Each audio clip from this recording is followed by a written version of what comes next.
Nobody knows.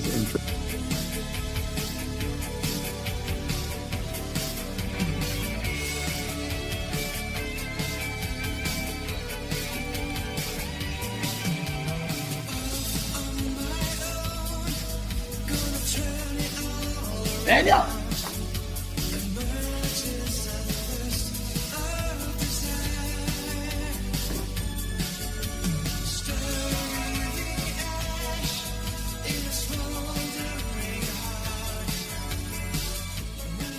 Ladies and gentlemen, we are live tonight, always on time.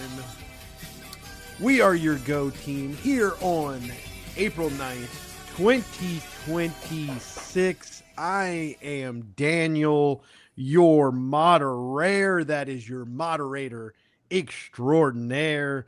With me, as always, on the other side of the transatlantic cable, the man, the myth, the legend, Mr. Zombie Bob. How are you, Zombie? Very well, thank you. And as always, as well, down the river, Mr. Excitement himself, Chip. How are we doing tonight? I'm good. And then we have another addition tonight, our new, our official recurring guest, because this tonight makes him a recurring guest, and that is the commander of the Northern Armies and the general of the Felix Legions, Maximus. What's up, guys? AKA Thanks for having Max. me again. Appreciate it. Thank you, fellas. Thanks for joining us and putting up with us, Max. Good to be back, guys. Good to be back. Zombie, did you catch that reference? No, the Northern Armies threw me. Have I missed the battle?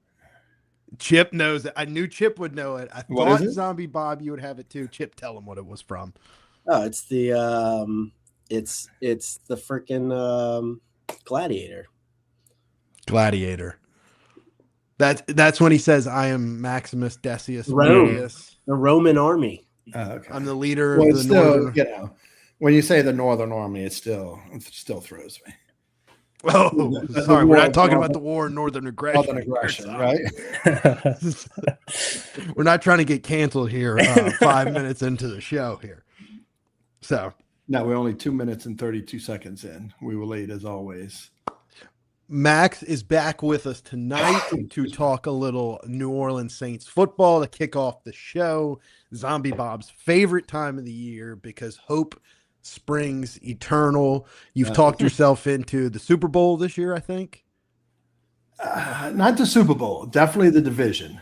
Definitely the Wow, definitely the Yeah. I know Max is going to come at me for that one, but yeah. Max is a little bit more grounded in reality than I am. I mean, we still got 2 weeks for the draft, but I'm still sticking with the 7 wins for now. So, Oof. but who knows? We'll see what I like happens that at the pick. draft. So, No Is way. Max, did you see the list? Who put out that list earlier this week, Zombie? Which list?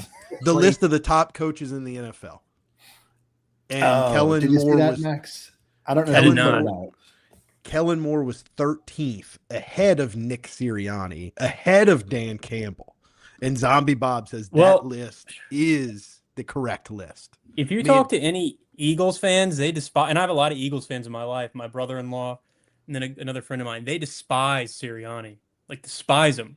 It's like this guy won a Super Bowl like 2 years ago, but they hate him, and a lot of Lions fans aren't thrilled with Campbell either. So I don't know. 13 for Moore seems pretty high after a 6-11 season, but okay. I'm glad Yes. the media I'm looking- seems to like him. So I'm looking through the text messages, but I don't see it. But isn't that just Eagles fans being nuts, though? yeah, I mean those are Eagles fans. They could win the Super Bowl and find something to complain about. Yeah, they But, hated Nick Sirianni because he cried during the They hate national anthem. Sirianni. They hate Jalen Hurts. They hate A.J. Brown. They seem to hate their entire team. But I guess that's the Philly way. So Yes. I mean, I'm kind of similar with the Saints sometimes. I can't. But I mean, if we had the success the Eagles are having, I feel like I'd be a little lighter on the head coach. You know. Well, we now have their OC as our head coach, so Sorry, TV just ran. True. you know. I don't know where that list is. I have to find it and flip it to you, Max. But yeah, Kellen Moore came in lucky number 13 on that list. So after one season at the helm, That's What pretty was that? surprising. what was their final record? think They 6-11. 1-8. Yeah, 6-11.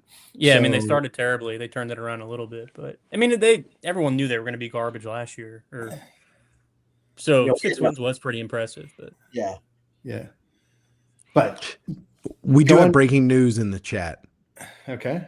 Chet admitted that it was him under a new name at not Daniel's burner.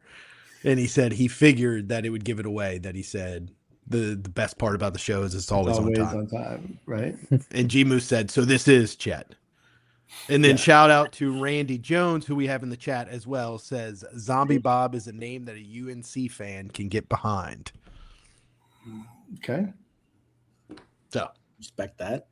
didn't mean to derail you there, but we had No, a little no. breaking No, news no. in the chat there. So We got to keep the chat happy. the floor is yours, Zombie, with the Saints. I yield the microphone.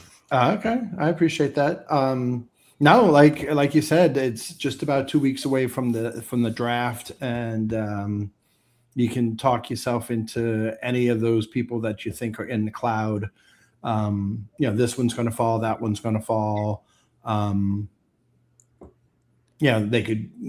I think, Max, we talked about it last time. They almost cannot mess up this pick at number 8. Well, if you look at the Vegas odds, take it for what it's worth, but it looks like, and everything else I've been reading, it seems like Ruben Bain has kind of been the hot name at 8. It kind of seems like, because of, like we talked about last time, he's got alligator arms. Apparently, he's got tiny arms. He's fallen down the board a little bit. I think I saw some stat like a defensive end with his sized arms it just doesn't translate. He would be like the outlier if he came in and just dominated. But it kind of seems like, I feel like they are going to go that way. It looks like Cam Jordan's not coming back like we talked about last time, and the defensive line depth is weak right now. Right. They re-signed Chris Rumpf, who was a nice rotational guy last year. They lost Jonah Williams to Arizona, who was a nice third down pass rusher. So I kind of feel like they are going Bain at this point. He wouldn't be my top pick, but Okay, so who's your top pick? it's still Caleb Downs. Downs. It seems less likely, though. I don't know if you saw Kellen Moore's comments the other day when he was with Florio and Chris Sims, but I think they view Justin Blackman as, he's the guy they picked up from the Colts last year who tore his shoulder up in week 1. I think they kind of view him as the guy that's going to step in for Alontae Taylor and kind of play that star position, which I don't know if I have a lot of faith in a guy. And this is a guy who's often injured with the Colts, too. I mean, that's asking him a lot to come in and be that Alontae Taylor type of player and kind of line him up everywhere on defense. But I feel like they think they have I feel like they think they have their safety In-house replacement solution, in-house right. already. So it kind of seems like it's going to be Ruben Bain. I know there's a lot of chatter about David Bailey from Texas Tech falling down to 8, but now everything I read is that the Jets are taking him at 2, or he's not going to get past the top 5. So if I had to put money on it right now, I think it's going to be Ruben Bain out of Miami. Okay.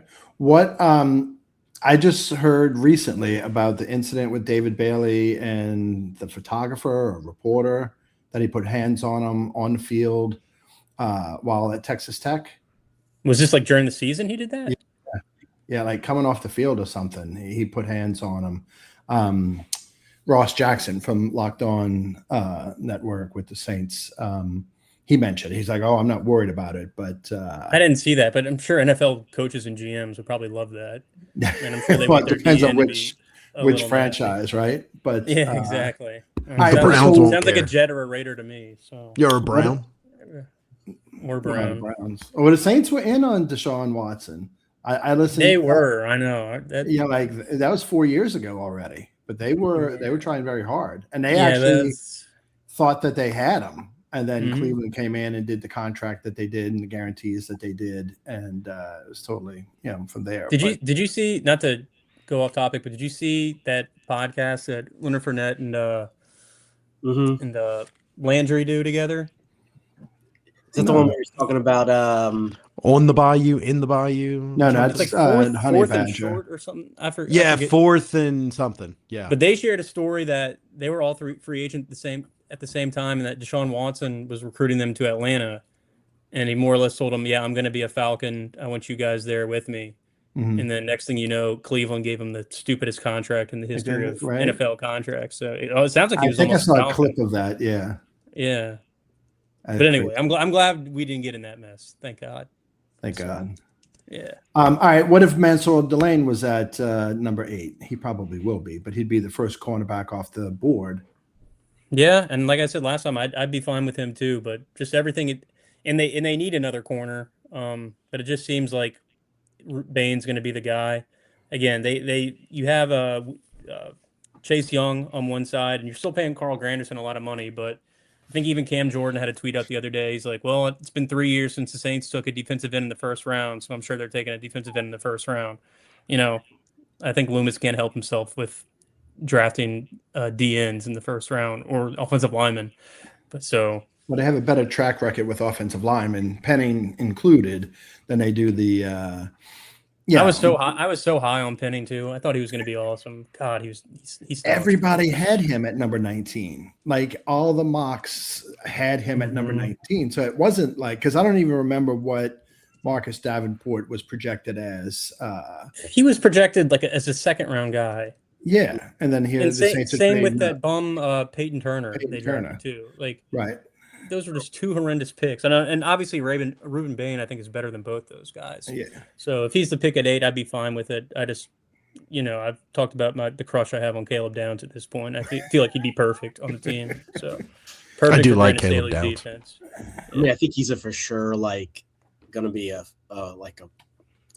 top player in the league.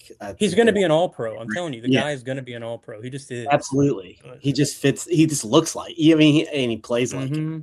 So But yeah, Mansour. Is my saying his first name right? Mansour Delane. Is that how you say his first name? Yeah. Yeah. He'd be awesome. I mean, he stuck out so unreal at LSU last year, but I don't think he's the pick at 8. I think he probably goes a few picks after, but I don't think the Saints are taking him at 8. Right. I'm pretty sure it was. I love. Did we talk about this last time? I love listening to Nick Underhill and Mike Triplett over at New Orleans Football. But I also really enjoy listening to Saints Happy Hour with all those guys, Ralph Marlboro, and there's like 4 or 5 of them. So I forget which podcast it was that I listened to just this week. But 2 of the guys, whichever podcast it was, said, "Oh, well, my sources are saying that they are so in love with Jeremiah Love that there's discussions to move up to get him." Oh, God. And then the other host, You've been or the saying other that for person- months, though. That's Wait, been Well, that was these a guys- popular one, but then the first guy said it, and the second guy said, "Yeah, I heard that as well." And then They're still saying that, like up until like the last week or so. this was like this week, somewhere along this week. I heard that tonight's Thursday night, so it was definitely this week. I mean, the Saints are in no position to be trading up into the top 5 to draft a running back. That would be absolutely insane. That would make me melt. That would make me melt, truly.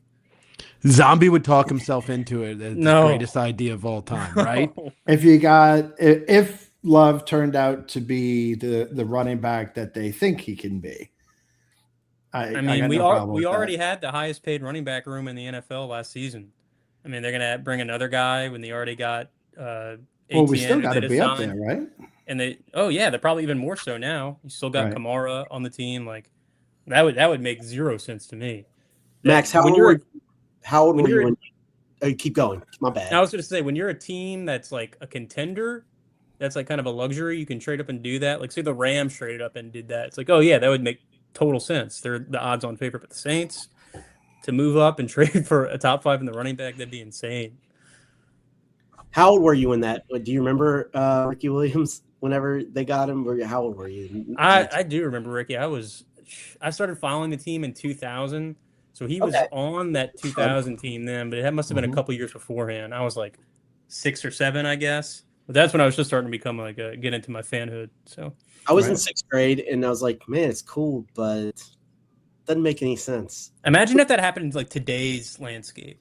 It's like, you know how roasted the Saints would get like on social media and ESPN. That It is was a true. different time back then. Trading your entire draft for a running back. But also, I was excited about it. I don't remember how old I was. But I remember of course, and he was really. I was what, 12? Chip? Was it like 12? Oh, It's been 98. no. 99, Yeah. but like 98 season, he won the Heisman. So I mean, I've gone back and looked, and you guys, I'm sure, saw it. His 13 stats at then. Texas were just insane. I mean, the guy was a freak. Right. he was pretty good in the NFL. He was. His Underrated in the Miami NFL. years were good. Yeah, well, even that 2000 season, he was really good until he got hurt. Mm-hmm. Until he got hurt. Yeah. Perfect. But he had social anxiety that they didn't really know about and issues. Like I remember the story, Mhm. like he was in the shower naked doing an interview with his helmet on. His It's like helmet he was on. just- He'd always do the interview. right. Yeah. Just Mhm. with his visor on. right. Yeah. Right. Just not a scream for help, but I mean that's also a quarter of a century ago. But so like the approach to mental health isn't what it well it wasn't what it is different now. time. Yeah, totally. But not only did they trade the entire draft, Ditka said, I would trade my entire draft, choice selection for the opportunity to get. But then we've talked about this one as well, Max. Eddie George won the Heisman in 95 at Ohio State. So it's the 96, or like that, April of 96. Holy shit, that's 30 years ago. The Saints at number 10 drafted defensive back Alex Molden. Out of and the very next pick, Eddie George. Yeah, my dad used to rant about that all the time. And Alex Molden was so horrendous. But not only was he horrendous, the head coach, Jim Moore, who was the defensive backs coach, the secondary coach, Jim Moore Jr. Mm. So it's like, let me protect my son and make sure he has the best tools, to do a good job. And they pass on Eddie George. You have Eddie George, even if everything else played out the same and Ditka's your coach, you're not trading everything for Ricky Williams. No. I'm not saying that it's, Super Bowls would have been, accomplished. But he would have been better than Alex Molden. That's for sure. Shit, yeah. Shit, yeah. So, but, all right. So then you're throwing your remote control at the screen if they trade up and get Love as a running back. I'm probably burning every piece of Saints gear I have. it would, and that's nothing against Jeremiah Love. I think he's good, but it makes no sense. Like, they can only hand the ball off to one person at a time. But they got 3 or 4 running backs that they're paying decent money on the team right now. You need another guard. You have no depth at receiver. The running back room's pretty good right now. We got Trey Palmer. Okay, yeah. We got Polk. they got Jalen Polk. They got Bailey. They got all the guys. Yeah, Austin from last year, right? I'm rooting for the Saints to draft Love now, just because. Not to see. I'll do it live on Max's the reaction, podcast. How about that? but to see Zombie Bob defend it, because he's going to talk about how great it is. Oh no, I think he would be. I think he would be very good. Yeah, see. So you'd be fine if they moved up, say, four spots, and they traded like It a depends on second-round pick? what. It depends on what they're giving up. Like you can't give up next year's number 1. No, but you'd probably be giving up this year. You give up pick number 8 and probably a second-round pick. You think the 8 and 42? Probably. I'd do Maybe 8 and 73 or whatever their third round pick is. You can't not have your second round pick. I don't think he's worth that because you can get your wide receiver. You can get a guard out of Oregon. I mean, it's quality guys. I mean, you can get Halsey, the safety from LSU. He's a little high at 42. But, there's a number of guys that you can get, cornerback, safety, wide receiver, guard, defensive tackle. Yeah, running back's the bottom of the list, I think.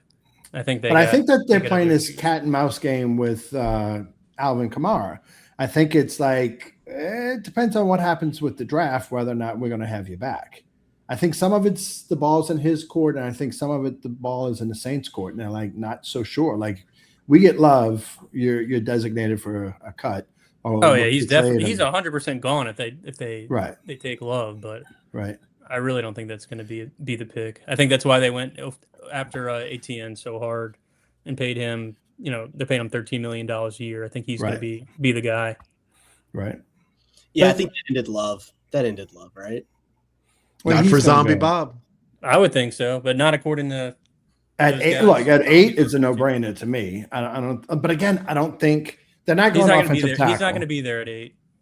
He's not going to be there at 8. But unless they go offensive tackle, they're not going quarterback. They're not drafting Ty Simpson at 8. So, like, unless it's offensive tackle, I just feel like there's enough quality. Now, I don't want the third wide receiver. I think we talked about that last time. At number 8, the best player on the board cannot be the third wide receiver. So, Gimu says, question.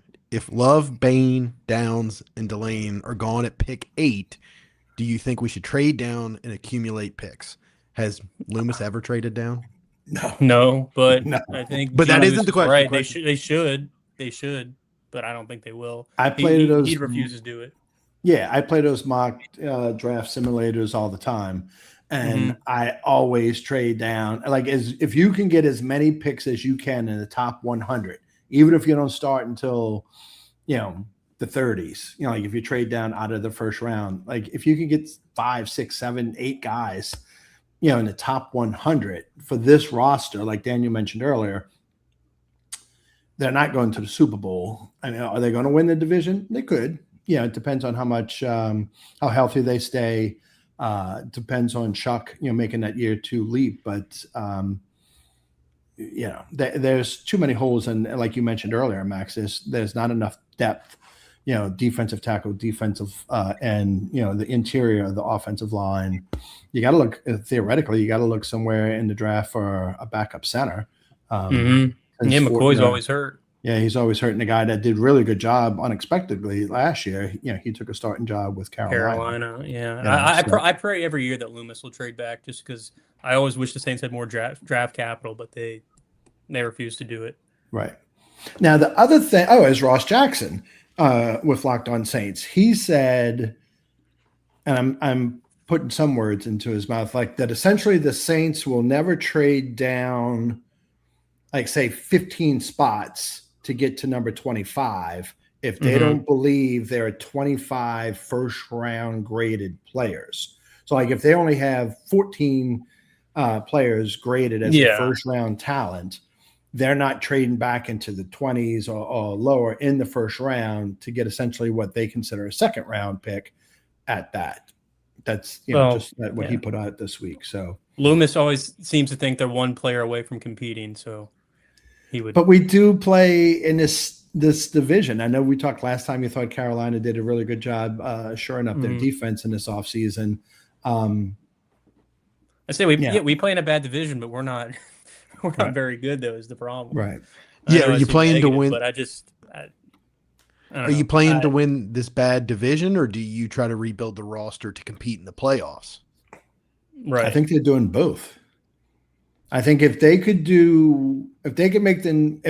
their draft is as successful as last year's draft, they're doing fabulous. And then you could still be looking to make yourself an even, more competitive, deeper roster to go deeper in the playoffs. And still, I mean, they could have, if Olave catches the pass against Miami, it's an entirely different season finale.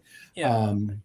So I think they have the second best odds to win the division. I do. I know I said 7 wins, but like you said, the division's pretty crap. Right. But I mean, if Shuck can take the next step and they nail this draft, they got a shot. But taking Jeremiah Love at pick 4 or 5 is not the answer. That's not the move. So that means it's going to happen. Love at the probably first, at number 4 or 5, and then Chris Bell at number 42. Shuck's got a happy little offensive huddle there. Yeah. No, it'd be nice, but it would be nice. It'll be. I'm very excited about it. I think that they don't need an offensive tackle for the first time in forever. They're not drafting an offensive tackle to put Taliesin, at right guard, because you still have Cesar Luis. You got to do something to get him out of that hole one way or the other. But, but we mentioned Cam Jordan earlier, and Daniel, remind me, I want to come back to your favorite defensive tackle for your New Orleans Saints, Brian Breezy there. Yeah. But Cam Jordan did a lot of tweeting this week, and it was a lot of they, meaning the Saints. He's gone. Not we. Yeah. So I think if this is just my idiot opinion, if Love falls to them, or if it doesn't really cost that much to go up a couple of spots, from 8 to 5 to grab Love, I think that I don't think they're unhappy with Alvin Kamara. I think if it just a clean slate across the board, there's no DeMario, there's no Alvin, there's no Cam Jordan. I'm not saying that they were all stand-up guys. I'm not saying that there were any way, shape, or form a cancer in the locker room or with the coaches, but it seems like they would really like to have a clean slate all the way around. So, but shit, they're huge on the kid, the running back Washington. He's the one out of Arkansas. The Arkansas kid. Yeah. Now, but that's someone you can grab like in the third round. You can grab, but I think he's fallen a little bit, and so I love this time of year. It's like, ooh, if they do this, ooh, if they do that. Yeah. I just love the draft in general. It really is so much fun. It's almost it's not more fun than watching the games, but I love, because I'm big into college football too. It's just awesome seeing where these guys end up.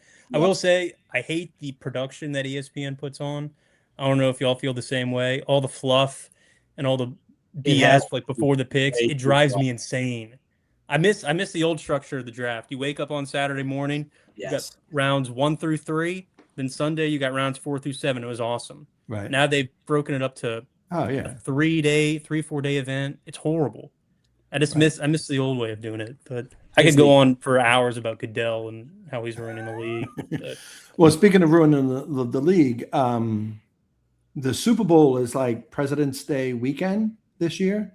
Next year, actually. And so watch, that's going to be the permanent spot. They're going to push it back so that President's Day is the next day, so that it's a holiday weekend and they get even more views, because you don't have to get up and go to work the next morning. It's all about the money, man. Look, the Saints haven't even played their first game in France yet. That's this year. That's another joke, but actually, I think we're going to that. But then but then they're already signed up for they're one of the official ambassadors for Italy. We'll take Italy as well. So it's all a land grab, and the Saints in Paris makes sense, or in France makes sense. But does any NFL fan truly care about the NFL growing the game? No. Could you care? I could not care less about a little Spaniard boy running and watching the Saints. I do not care. I pride ourselves. I get they have to expand the brand, but I feel like they're kind of ruining it for the fans at home, that have been supporting the teams for years and years. Oh, no, 100%. It's your tradition to get up, go to the game with your dad. Right. It's like, oh, well, guess what? You get one less home game because they're going to play a game in Paris, France. Right. Who cares? I don't know. They don't care. They don't care about the fan anymore. That's kind of the point. They don't care about the American fan. No, they want all these international fans. But it's a novelty for these people in Europe. They always brag about how the games sell out. Well, yeah, it's a novelty to them. Right. Right. Well, and I know their plan is they're going to put the Super Bowl there probably within the next 10 years. Yeah. They're gonna put a team there. It's going to happen. Right. Then we'll see if it really works. But I don't know. I can't stand the European and the Brazil. We talked about it. The 49ers and Rams are playing in Australia to kick off the season. It's ridiculous. 2 of the best teams in the NFL, a great rivalry game. They're going to be in Australia. No, the first one that's going to get a foreign franchise is Israel, right, Chip? Oh, God. No, pulling the pin on a hand grenade and just throwing it. I gotta go. But speaking of, That's a joke. NFL's not going to be happy until there's a terrorist attack on their game, especially if they get. Wait, did we hit it at the same time? Stop. We keep hitting it at the same time. Legal disclaimer. Well, it's true.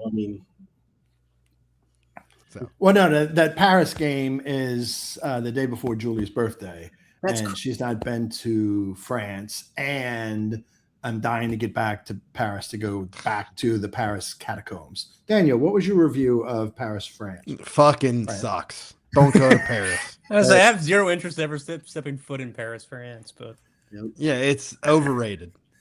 All right, but Max, not to put you on the spot, what is your opinion of New Orleans? Do you like New Orleans? I promise this will not be clipped. I liked living in New Orleans right after college. I had a great time living there for the 3 or 4 years that I did, but I'm happy to no longer live in New Orleans. Right. But I love going to the games and going down for a wedding or a fun event, right. But I have no desire to live in New Orleans again. Let's leave it at that. Small doses. Well, when Daniel and his wife went to Paris, and then they came back and reported on their dislike of Paris, I'm like, oh my God, I loved Paris. And Daniel's like, of course you did. You fucking love New Orleans. Yeah. It's just New Orleans on the But a European New Orleans, Yeah. and even more European New Orleans. Yeah, Even more bigger. European. Yeah. But Yeah, Daniel didn't listen to me as far as hotel recommendations and things like that. So that was part Wait, of. so Zombie Bob, are you pro these games being played in Europe? I'm just curious. Like, No, I think it's a money Okay. chase. I mean, everything in life is always follow the money, right? I think it's just I their get why they're doing it. I just hate right. it. No, it's it's an excuse to go to Paris and but like, look, I just as soon go sit in a bar in Paris and hang out and watch the game. Find a bar that's going to play it. But like I said, my significant other has not been to Paris, has not been to France. So actually, I think we're doing. It's too many. G-Moo says, man, as soon as I get off the twin spans, my pistol is in my non-driving hand going through New Orleans. That's hot right there, too. Right after the Chance says Zombie is pro playing in Paris. I want to go back to Paris. I really enjoyed Paris. I want to go back to Paris. I want to go to the freaking catacombs. The Paris catacombs are the most awesome thing in the whole wide world. If there was a spend the night in the Paris catacombs overnight excursion, I'd sign up. I'd do it in a second. Yeah, it is cool. The catacombs are cool. And I told my kids, I said, I want to be cremated at one point. I still want to be cremated, but I said, I want to be cremated. I'll leave you the money to go to Paris, stay in Paris, bring me in, and then just sprinkle me in with all the bones, back in the back. And, my son's like, no. I'm like, you're out. Yeah. No inheritance. That would be dark. That'd be depressing. But I guess maybe they can spread your ashes when the Saints are playing their 8th game in France for the season. Yeah, there you go. Since you're pro the Saints playing in Paris. Only that one. I mean, it's taking. I could rant about this, but you're taking away money from the city of New Orleans. It's an economic boom when the Saints are playing for the bars, the restaurants, the people that work at the Superdome who work in the concession stands. Like, doesn't the NFL care about the home base? The team? They don't care about that. No, they just care about just like they don't care about player safety when you have to watch these guys running around with these stupid ass Guardian caps on their helmet. Right. They don't care.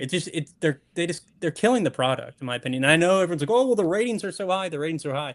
Yeah, because we love football, right? We watch football, but they make it hard sometimes, like with some of their decision making.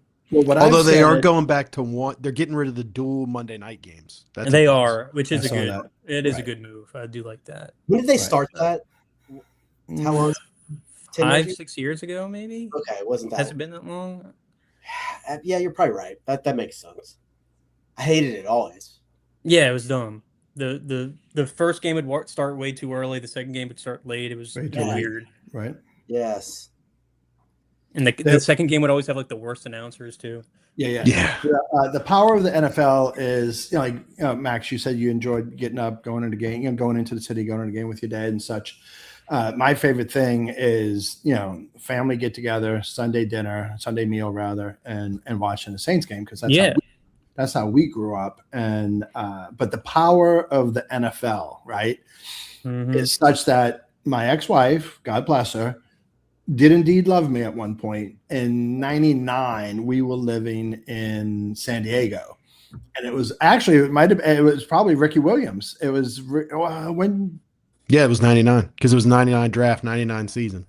No. When I thought he was with Miami, maybe that's not what I was thinking of. We're on the East Coast. I mean, on the West Coast. She was pregnant with our son, who's about to be 26. Pregnant with our son, she got up on a Sunday morning and fixed me breakfast in bed because I set my alarm to turn on the NFL at 8:30 in the morning Pacific time because the Dolphins were hosting an 11:30 a.m. 11:30 game, playoff game. And it wasn't against the Saints. It was just a playoff game. And I obviously said, hey, I got to get up. I got to watch the game. And she got up and made me breakfast in bed. And I watched NFL playoff game in bed in San Diego, watching not a meaningless playoff game, but no. No, the old man never. He didn't have money for to take us to a Saints game. The old man did have LSU season tickets, though, and he Yeah. did take us to those games. But I tell the story all the time. When I was 7, 8 years old, the Saints lost. I think it was to the Rams, and like I was watching the game and I started crying because the Saints lost. And I'll never forget the old man I might have been younger than 7.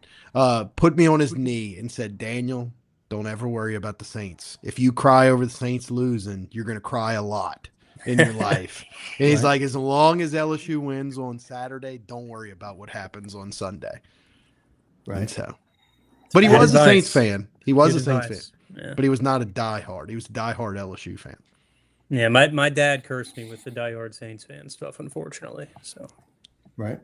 And you see, my son looks exactly like me. Max does not care about sports in any way, shape, or form. And I am both baffled and completely envious at the same time. I would say good for him. You know, like his a lot mood more is free not. time. Probably Yeah, a lot like more, my ex-wife well-read. wasn't completely attuned to. She knew she would. I mean, she'd watch the games just because everybody would be, but she wasn't really paying attention or would know. But she figured out, like, if my phone wasn't ringing during the week and I wasn't talking to Daniel and my other brothers or my dad or whomever, it was because the Saints had lost or LSU had lost. Like, you know, like if and I'm such that if my team, whoever my team is, and Daniel was teasing me Tuesday night about the Yankees, but fuck those motherfuckers because they lost 2 out of 3 to Arizona.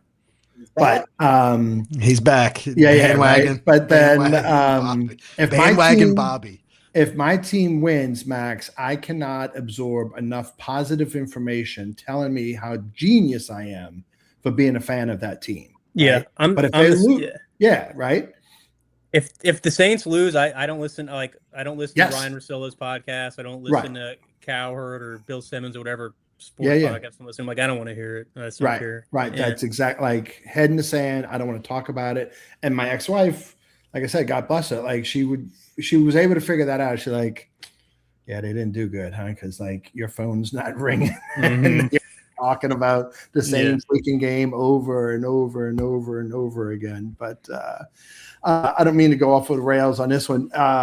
We were getting married, right? We got married in New York, but we lived in New Orleans. We did our pre-Cana as Catholics down here.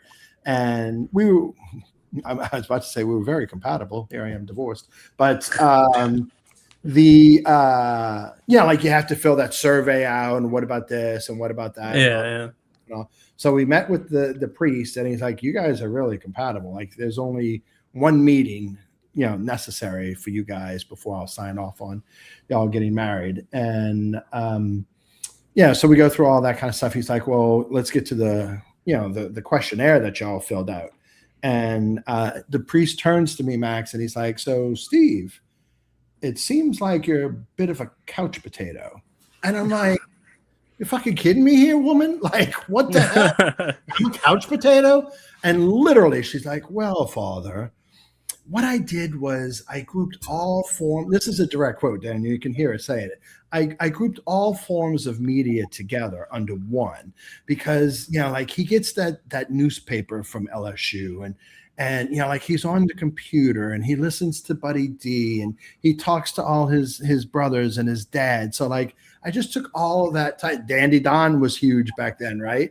Dandy Don's website probably started in 96. So like right around this whole time. And so it's like, oh my God, Father, like this doesn't really count, does it? But it's pretty good. Right. All right, who's trolling you with bend over? I can only. I'll tell you offline. Oh. I can't. I'm not Poor allowed. Max, to out, man. Poor Max. I'm not allowed to out who that is. Oh, that ain't right. That ain't right as well, Max. Max, I'll tell you who it is. The other two are to be left in the know dark. after. Yeah. So, all right. So, but Daniel, they re-signed or they picked up Brian Brzez's 5th-year option. Daniel said when he was drafted, "Oh, this guy, he's a bum. He ain't going to do anything because he was injury prone at Clemson." Yeah, he was hurt a lot. He's And done well that's since when then. everybody, the Saints, Mickey Loomis was drafting, was getting hurt. As like the first OTA they had, they were dropping like he led flies. the team in sacks a couple of times. Yeah, Yeah, a but couple of years ago. He's Yeah. good. I like Yeah. Breezy. I mean, that was kind of a no-brainer to pick up his fifth-year Right. option. You know, But they kind of He's- waited he's- a little he's while, earned it seemed.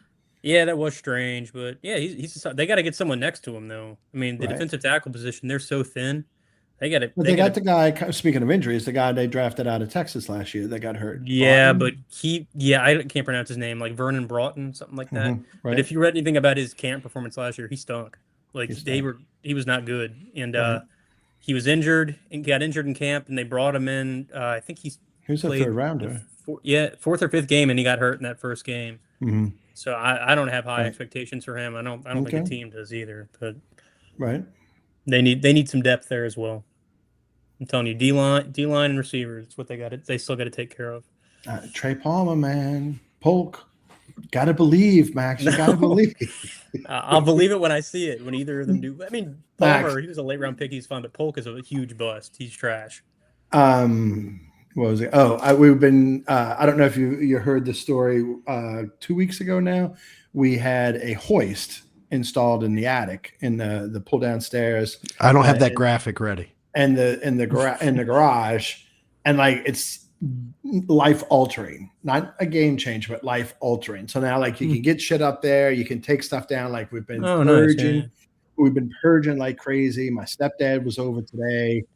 The attic's like about 80% floored, but we're still doing some more things and doing stuff in the garage. Like my mission for this year is to be completely organized. We did the house last year and all, but up in the attic, I found the 1977 Saints media guide.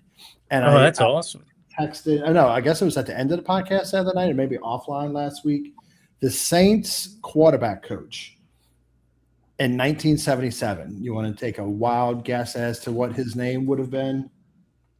I wouldn't have the slightest clue. Dick Wood. Dick Wood, the legendary Dick Wood. Dick Wood. Yeah, Like his name, Bobby Douglas, Bobby Scott. I mean, Dick Wood, what a name. Dick Wood. yeah. Right? Why wouldn't you go by his name's probably Richard, right? Right. Why wouldn't you go by Rick? I can't believe he never got a head coaching job, man. That's crazy. Head coach Dick Wood. Dick Wood. Yeah. He had a successful adult film career after that, just based off of his name alone. But yeah, We had to put the legal 1977. disclaimer up there. But actually, I'm mad at the Dick Wood. Saints because on Twitter they had like the New Orleans Saints had somebody standing in front of a door. Like I don't know if it was Gumbo or Saint or whatever. No, it's a meme. It's like a popular meme template now. Okay. And then name a random, not obscure, but a random Saints player. So I went to the 77 guide and I pulled out Joe Fettispiel, whom I remember, and like nothing. Didn't get allowed in, didn't get a response. I'm like, come on, Gail. Like, what are you doing? That's funny. My wife showed me that last night because she's on Instagram and into all those memes. She's like, they're not doing it right. They're supposed to send a reply of like the guy letting you in the door. Yes, but So, they didn't give me the reply. Social media is lacking. Yeah, well, so, but anyway, so that's that. All right, well then, I mean, it's still the calm before the storm with the 2 more draft, weeks. a couple weeks, and we're not going to get any resolution on Cam. We're not going to get any resolution on Alvin. Yeah, you're not going to get any real moves until after the draft at this point. It's kind of like Guido a dead Merkins. period. So. Right. But anyway, all right. Well, it was great talking Saints with you. If you want to stick around, I don't know, Daniel. I don't know. There's something going on this weekend he wants to talk about, but LSU baseball. Oh, LSU LSU baseball. I knew they would do it. That was a rough loss on Tuesday. But Chip watched it. The whole guy. Chip was watching off to the side and reporting back, all night long when we were recording, and we went long to cover the end of it. We ended up going almost 2 hours. Daniel guaranteed a victory. I did. You think they would beat Bethune Cookman or Loaded whatever? with no outs. Yeah, we had the bases loaded with no outs with In the Milam ninth up. inning? No, in the 7th inning. In the seventh. Damn. Oh, somebody. Milam was Strikeout. the second out of that inning. Somebody was up before him. No, it was Milam, Brown, Struck out Pearson. in 3 pitches. Yeah. And then Pearson, I think, struck out in 3 pitches. Yeah, that was a rough inning. Yeah. Zombie Bob, Max, anybody who wants to take this, who is leading the Masters right now? Max, I defer to Oh, you. it's an LSU guy. right? It's an LSU guy, Sam Yeah. Burns. Look Sam at Burns. Zombie Yeah, Bob. Max, the deadly And duo. then Ooh. that McIntyre guy went to McNeese State. I saw. Yes. But Oh, wow. I saw he flipped off something. So he must not have. I Oh. didn't see where he was in the leaderboard, but I saw a still image. He must have hit a bad shot and like flipped off the ball. Well, you can't do that at Augusta. No, and so They'll that's boot what you.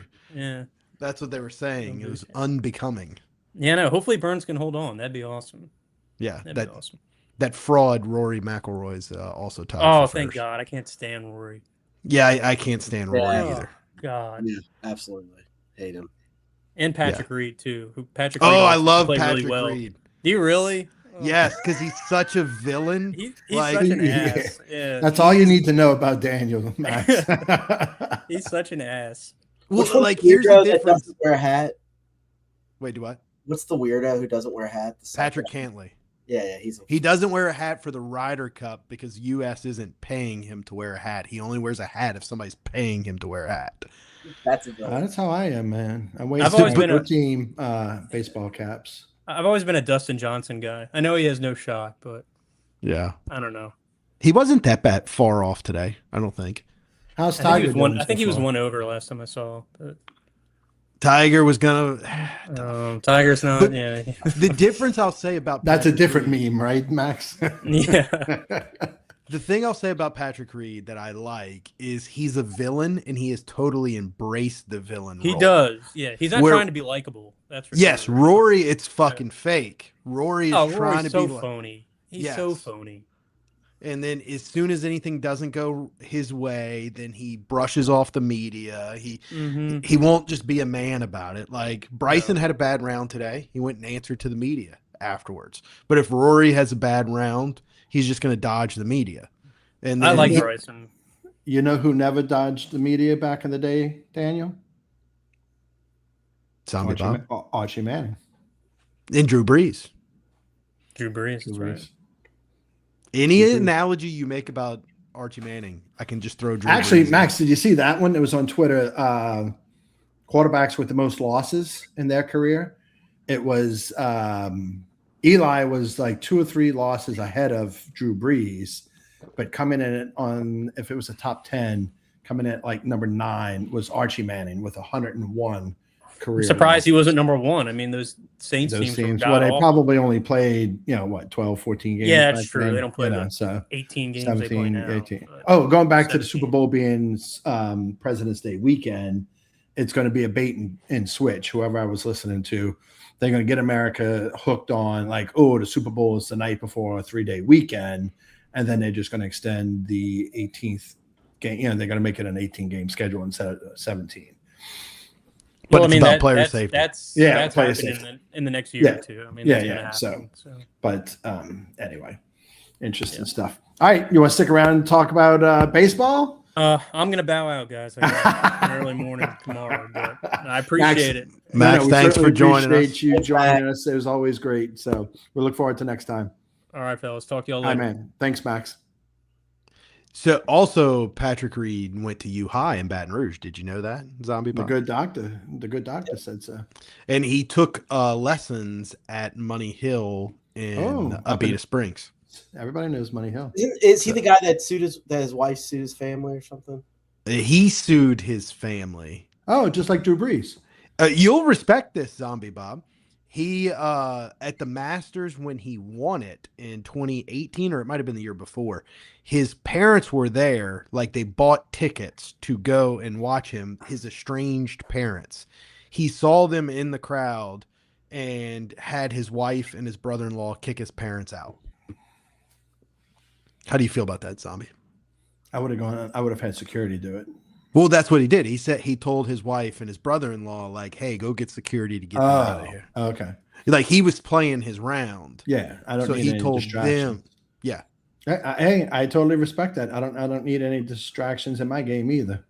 So do you respect? I respect So that. like if you're gonna go full villain and you're not gonna talk to your parents and you don't want them at a golf at your golf event, you might as well kick them out if you can, right? Right, Zombie? I'm reading a good doctor. Yeah, you might as well kick him out. Shit, yeah. I kicked mine out the house that I owned.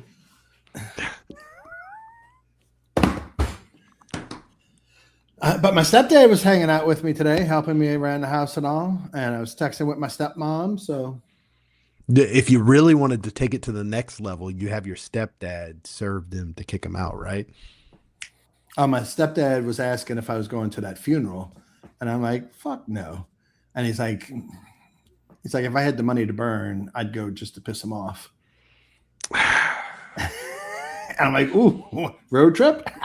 Who passed away? Daniel's other mother's oldest brother, the military guy, the oldest military guy. I don't know if Chip knows this. Well, we'll talk about it offline, but yeah. Somebody I'm not related to. Oh, you're related. Zombie Bob's related. No, you're related. No, you spend all the holidays over there with his sister, so you got to be related. I do not share blood with this individual that passed. And I haven't seen him since the time he was at your house. You know who I saw today at Home Depot? This is blood to us, and Chip knows him as well. Noogie. Yeah, I was about to say. Yeah. That's the only possible answer. All right. Did you tell him to like and subscribe? Speaking of which, everybody watching. No, but did I tell you when we went to Crawfish Boil on Good Friday, the host asked me, he's like, I saw you on something and your name is Zombie Bob or something like that. I'm like, yeah. But I didn't ask him how it was that he found me. I found the Geaux Team. So anyway. All right. So baseball, let me pull out my script from the last Thursday night. I think that this baseball match this weekend, this 3-game series this week, it's at Ole Miss. I think that this is the most pivotal series of the season to date. That's exactly what I had written down for last Thursday night show. Is this the second verse same as the first? And I said last week that I thought the week before was the most pivotal series because I said I thought Kentucky was when you asked the question about the Tennessee series. And now that we have the Ole Miss series, I'm going to say that maybe the Tennessee series was as pivotal, but maybe now it is because you lost to Bethune-Cookman. You can't go 2-2 this week because you can't go 2-2 every week for the week. No. You gotta go 3-1. Right. Wouldn't you agree with that, Chip? Yeah, I think just because you have played a poor schedule and lost to that schedule, you have to. I mean, every week is just as important as the next, if not more. Right. So, especially when you lose the midweek game to a SWAC team that's mostly white. They were a diverse SWAC MEAC team. For sure. SWAC MEAC. And they're good. Listen, they're a good team they're going to make probably the NCAA tournament for the third time in a row, I think. But yeah, I think every week just gets more and more important. You know, if we keep, going 2-1, you're going to, like you said, you can't lose midweek games. And of course we blew it this week. Yeah. Well, yeah, no, I agree. But then, like we talked about, I mean, I don't know what UNO is doing in baseball, and Tulane, UNO's coming to town during a midweek game. Tulane, I think Southeastern as well, right? We rattled it off last week. University of New Orleans of LSU now? No, it's Louisiana State University. Right, LSU UNO. No, LSUNO. Yeah. Well, just like Southern University, New Orleans, SUNO, it's Louisiana State University. That's right. That's correct. So it was there. It was LSUNO. I can't even say it. Back in the day, when Old Man went there, and actually Julie's aunt was the first or second graduating class at UNO back in the day. But yeah. But they changed in the colors to purple and gold. Actually, I should do that. Sunday night, I'll wear my my UNO Privateers long sleeve T-shirt with the proper colors before they do it, because it's coming this summer. They're switching it over. Wait, so they're changing the colors too? Like they really the LSU. are they going to be the Privateers? They're still going to be the Privateers. Privateers. It's just going to be purple and gold. Purple and gold. So, but I mean, look. I don't hate UNO. UNO used to, educate the middle class of New Orleans. Like Zombie Bob. Zombie Bob. But I mean, like.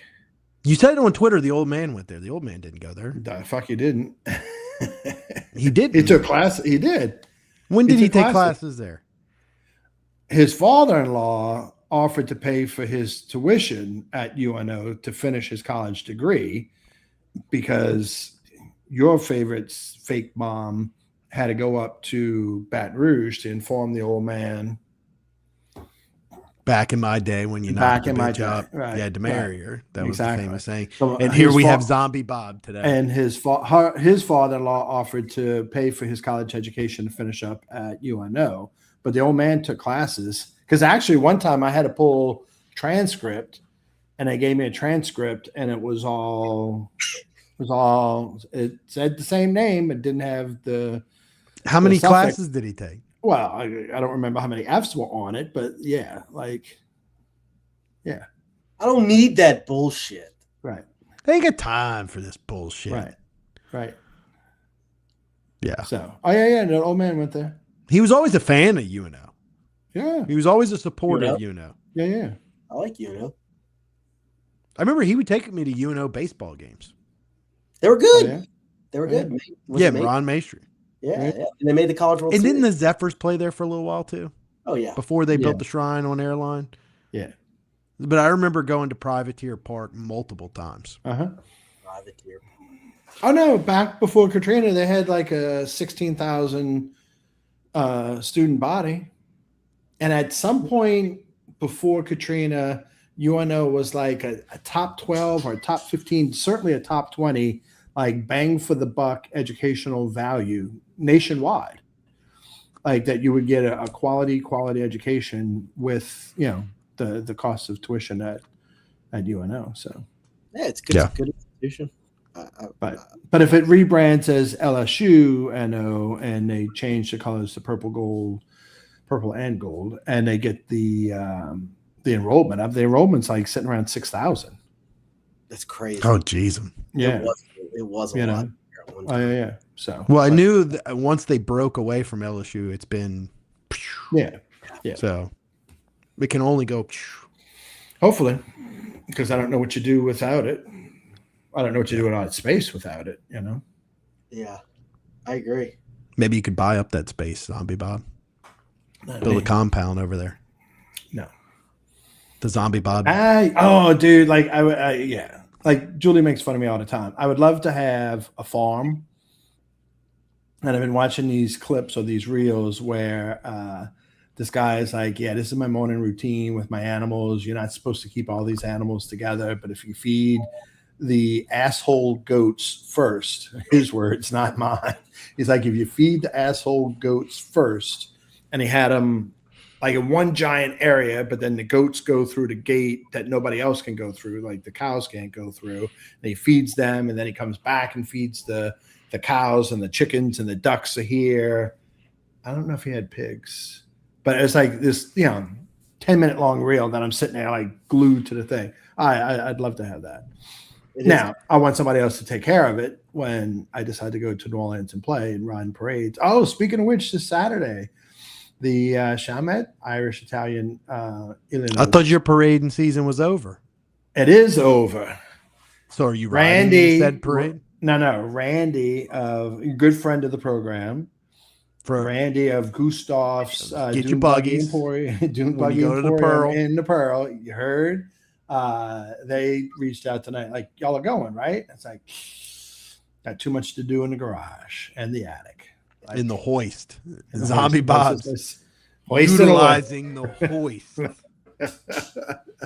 Place is fucking awesome, man. You know, I did have people ask me yesterday and today. No, serious. This is a serious thing.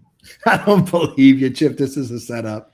No, this is about LSU sports because this is okay. a topic that apparently has been widespread this week about funding and baseball getting funding. Verge going on.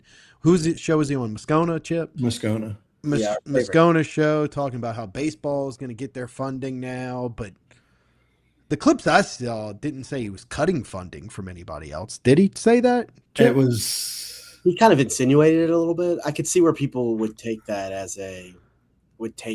Yeah, but you got to understand, we're talking about the catastrophe syndrome fan base.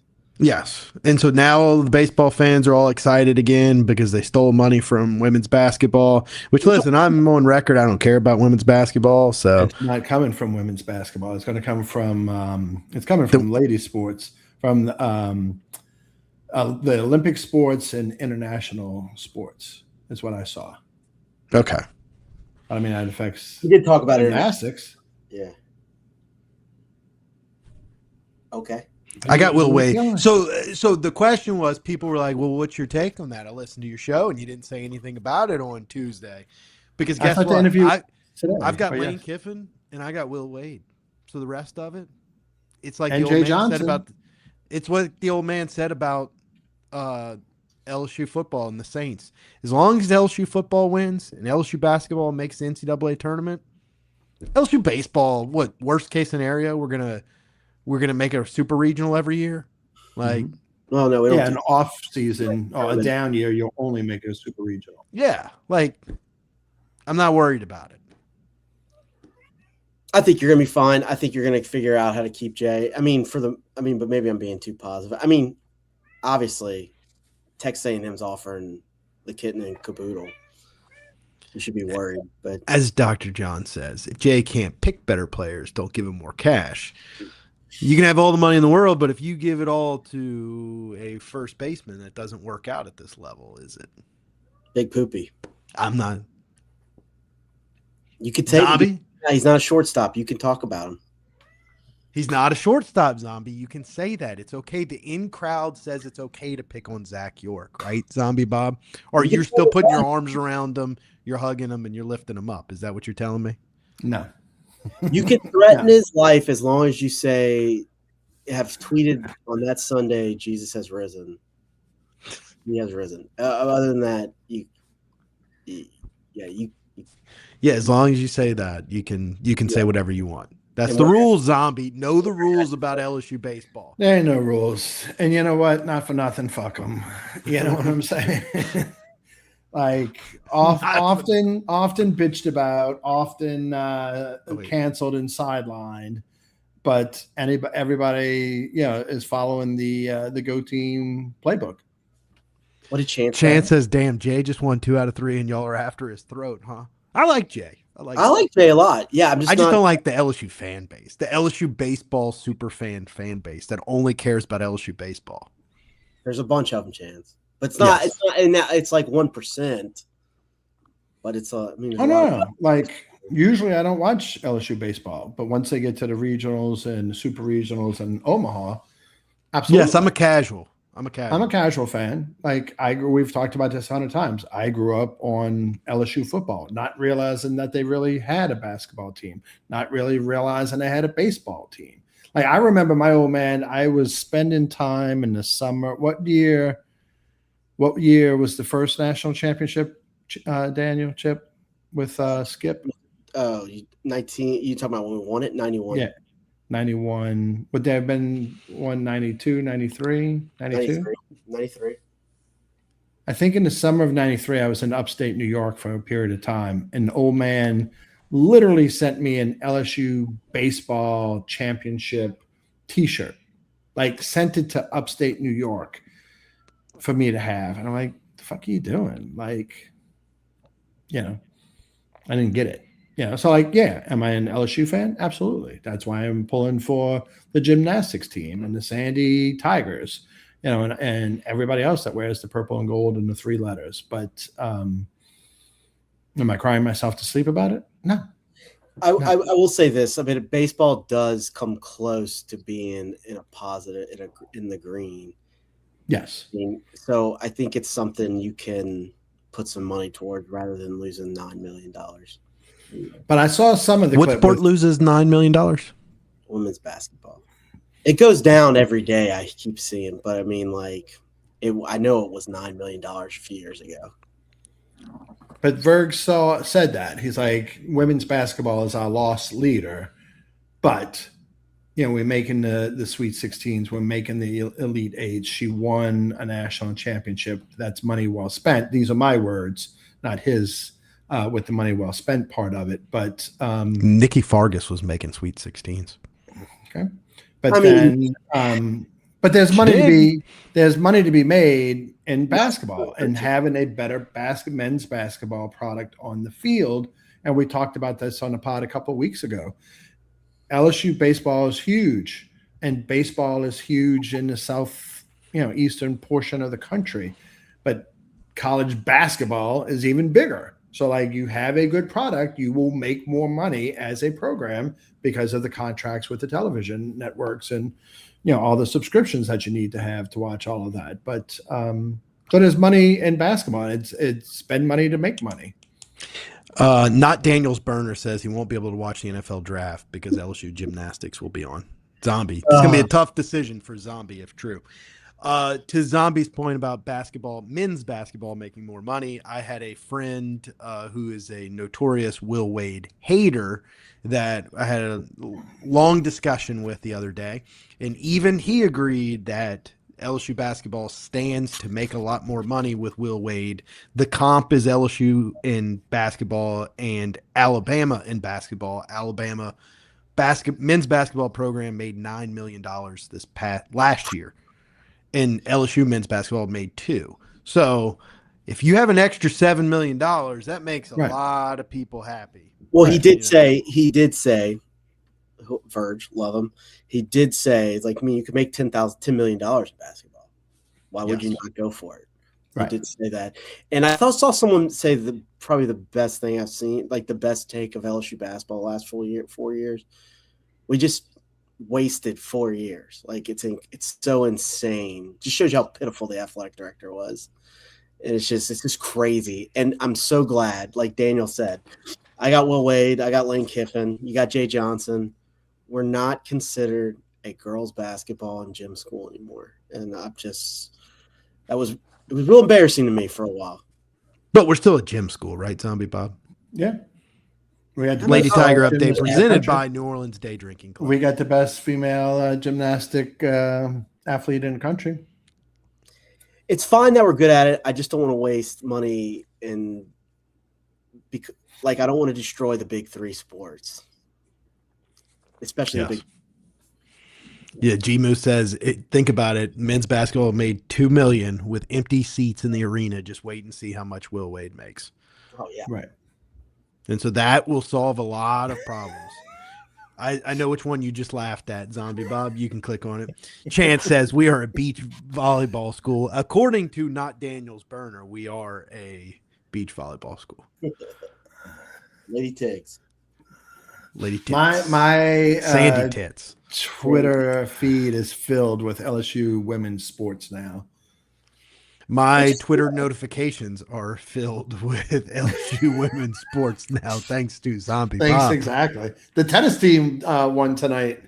I saw that Twitter notification from Zombie Bob too. Exactly. The best part about being friends with Zombie Bob or following Zombie Bob on Twitter is you can tag him on something and he may or may not see it. I don't know how often he checks his notifications, but I may tag him on something and then 2 hours later he will not see that, but will tag me on the same exact post.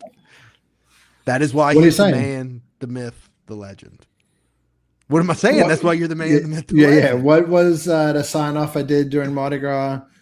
Women want him, men aspire to be him. Yes. Certainly the second part's true. We know one that was trying. Since you cover women's sports for us, Zombie Bob, I'm going to need your take on Bella Hines and what was the other one that left today? Jada Richard that Yeah. hit They- the I portal don't even today. see their names. Jenna was Jenna Jada, Jada. come on, you're Um, supposed to know that. Well, it's They not could- Tuesday night. I saw it now, but then I was texting with, and look, I want to do 2 shout outs here. Austin Taylor, Yes. great friend of the program. And, we're a big fan of his as well. Huge shout out to Blake Ruffino, AYS. It was today. Was it today or yesterday that AYS was on? I retweeted it today. I think it was earlier today. Okay.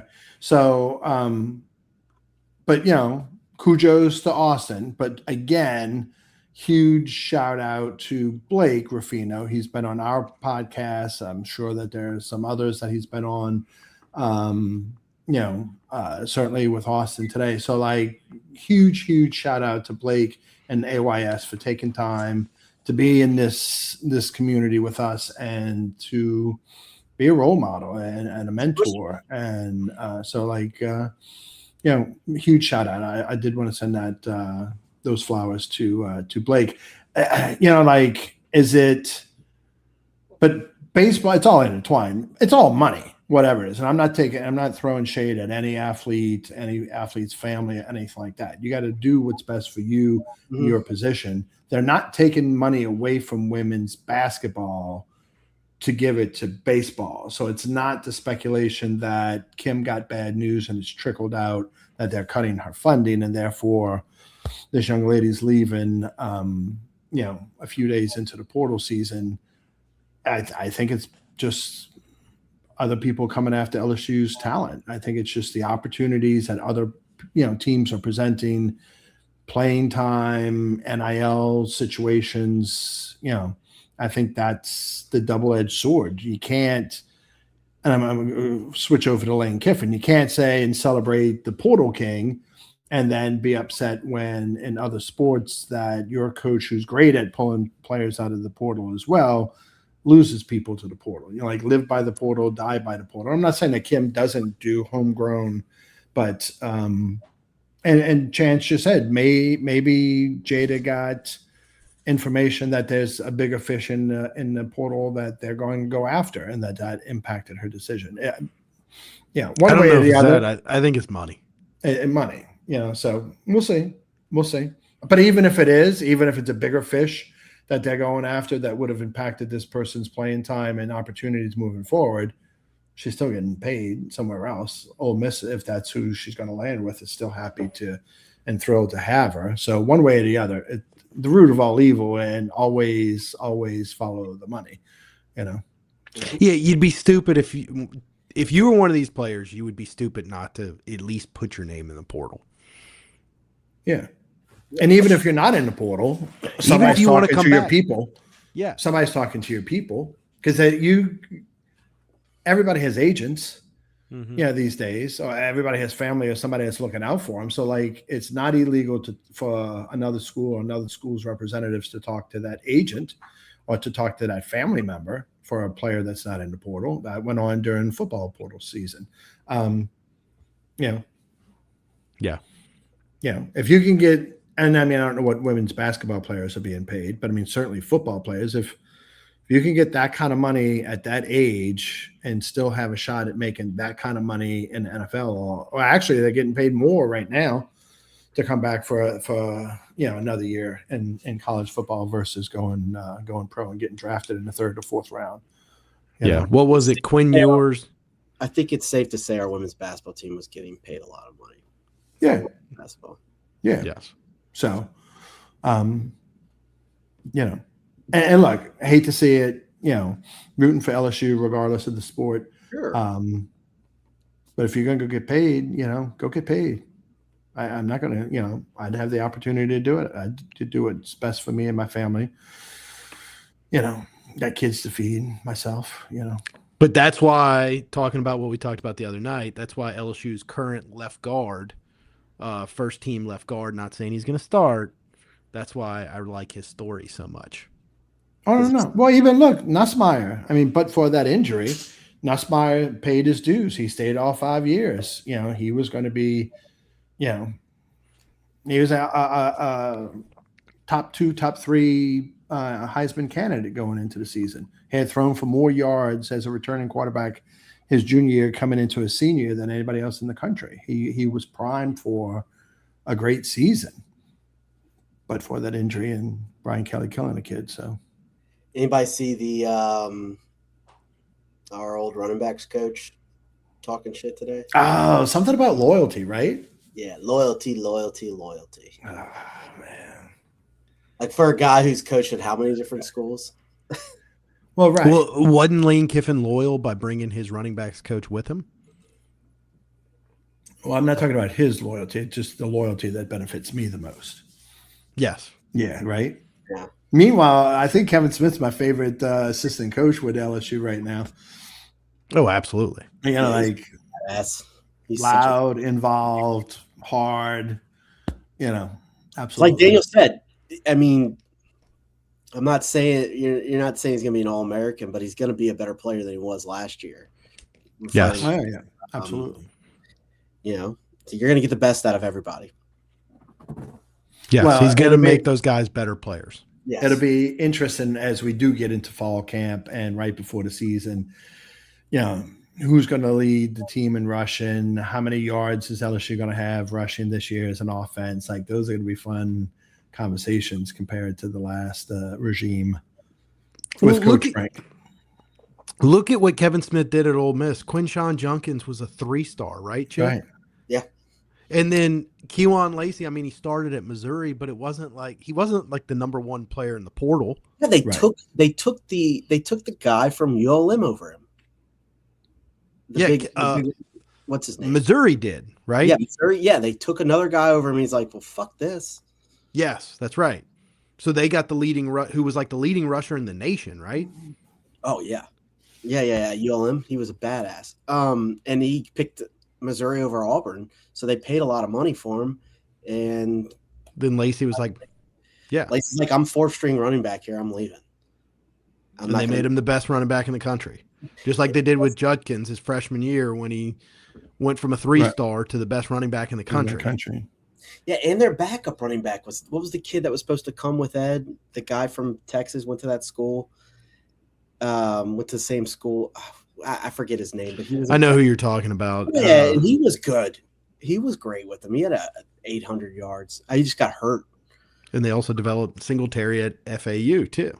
Yeah, and that was all Kevin Smith. Kevin Smith has taken guys that aren't the most talented guys and made them the best running backs in the country. Because like the analogy I use, obviously there's Darius Geis has a different level of talent than some of these guys, but the way that Geis would just run was so aggressive, and you just didn't see that at LSU's backs. But he had the last few years. Beginning of games to motivate his players.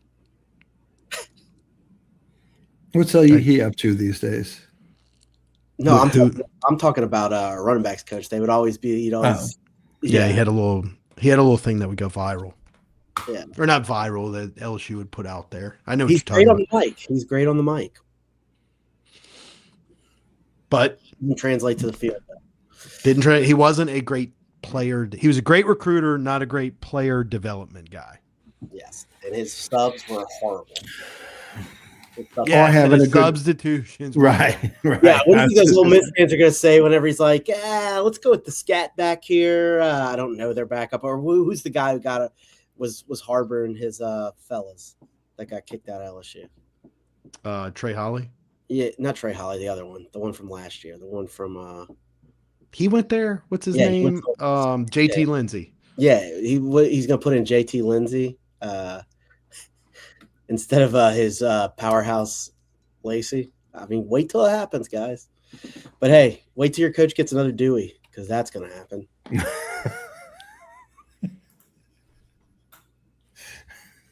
That is going to happen. Yeah. Good tipper, though, by the way. It's a good tipper.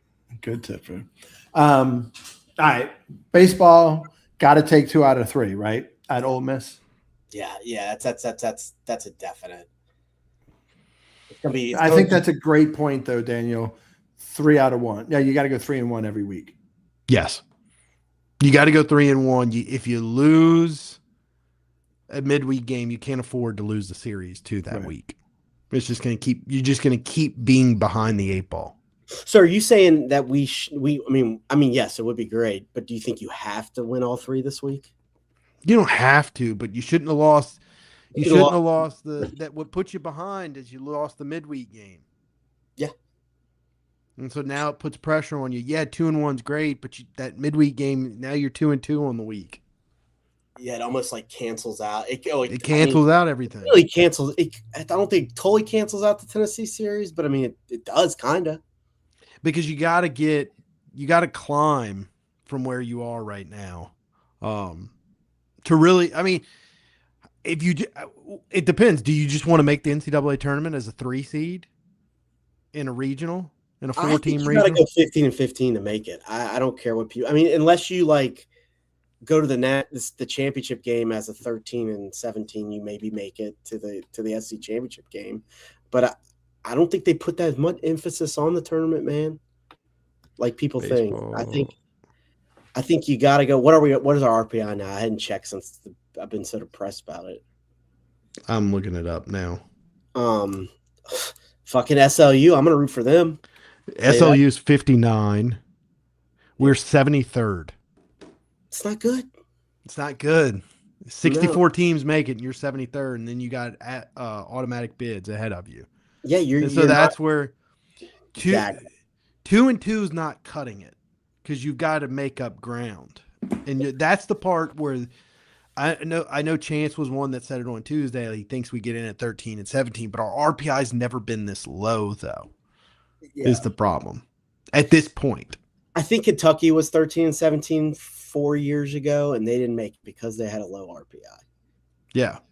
And I think typically we have a better RPI in this. If our RPI was in the 40s, it's a completely different conversation. Sure. I mean, we're talking about, I know it was a different time, but in 2012 we had our 11. I want to say you were like 29th at the RPI when you didn't make it. I'm just saying there are, and that team should have made it, but I mean, you're definitely not, your destiny is not in your own hands, like you're saying. What is it? Is it KPI? Is that what it is?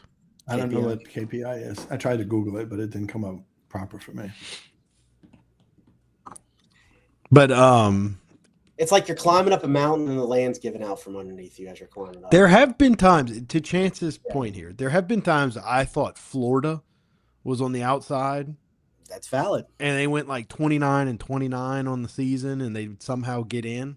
And they went to the College World Series. Yeah, and they were 3 seed in a regional, and they'd get it hot and make a run. Yeah, I mean, like Zombie said, I get what Chance is saying. Like, money does matter, like Zombie said earlier.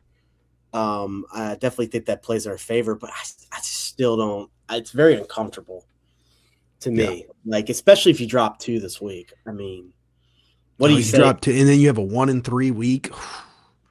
Like, it's just, that's scary to me. Listen, it's going to be a freaking pressure cooker this week. They're going to come out. They hate LSU.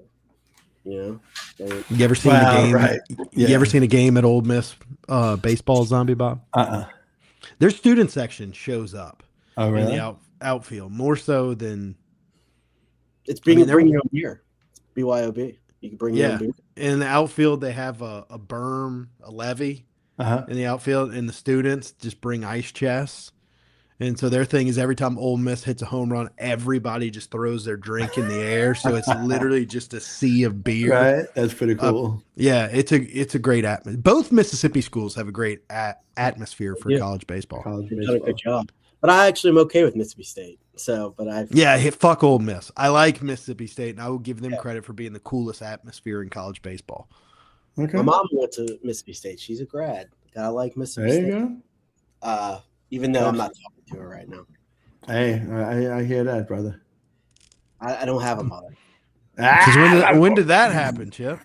When they chose my sister over me, like they always do. But anyways, here's the thing. But Daniel's gonna try telling me that that's not true. That I lived it. But anyways, I'm not gonna go into it. Listen, I had a day, so I'm taking y'all's side today. Yes, okay. Yes. Today I'm going to be on the anti-mother crowd. Okay. I can I had only it down. imagine. Okay. But yes, like Mississippi schools have done it right when it comes to their baseball. They can build. They know how to build pitching. What is the warm bullpen? So Chance says KPI is one of the metrics used. I remember hearing that, but I just tried to look it up and couldn't find it. Yeah, so I found something about finance. Ooh, excuse me. I said What, KPI college baseball. I think we need to have a Chance Chad G Moose podcast and have them sit in for us one night. shit, just have them podcast with it. Like just make a show. The three Is of me- Warren Nolan basketball or baseball, Chip?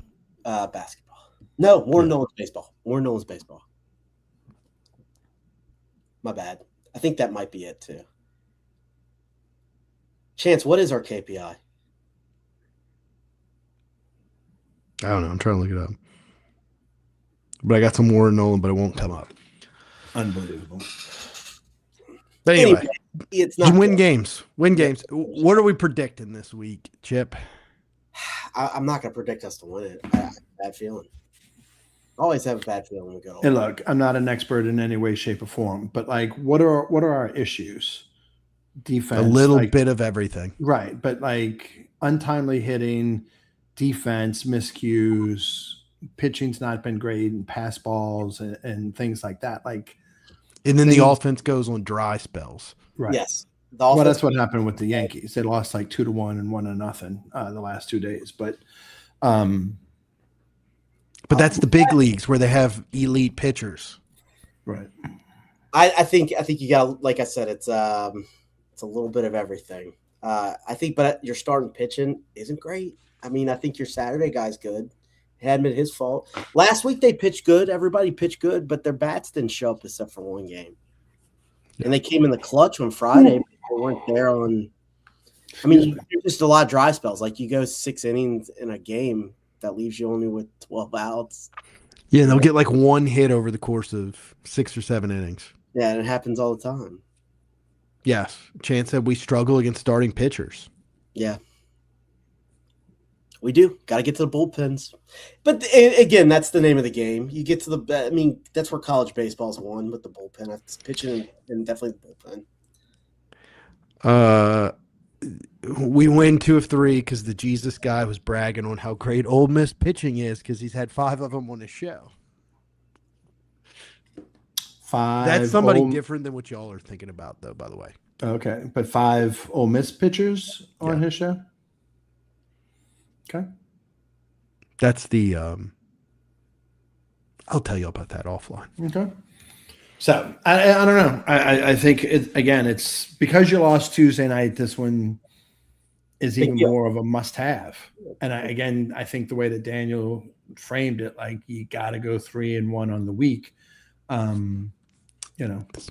This would have been a great week for Oops. Oh, that would have been a great. We got to get some contact information from Oops next time.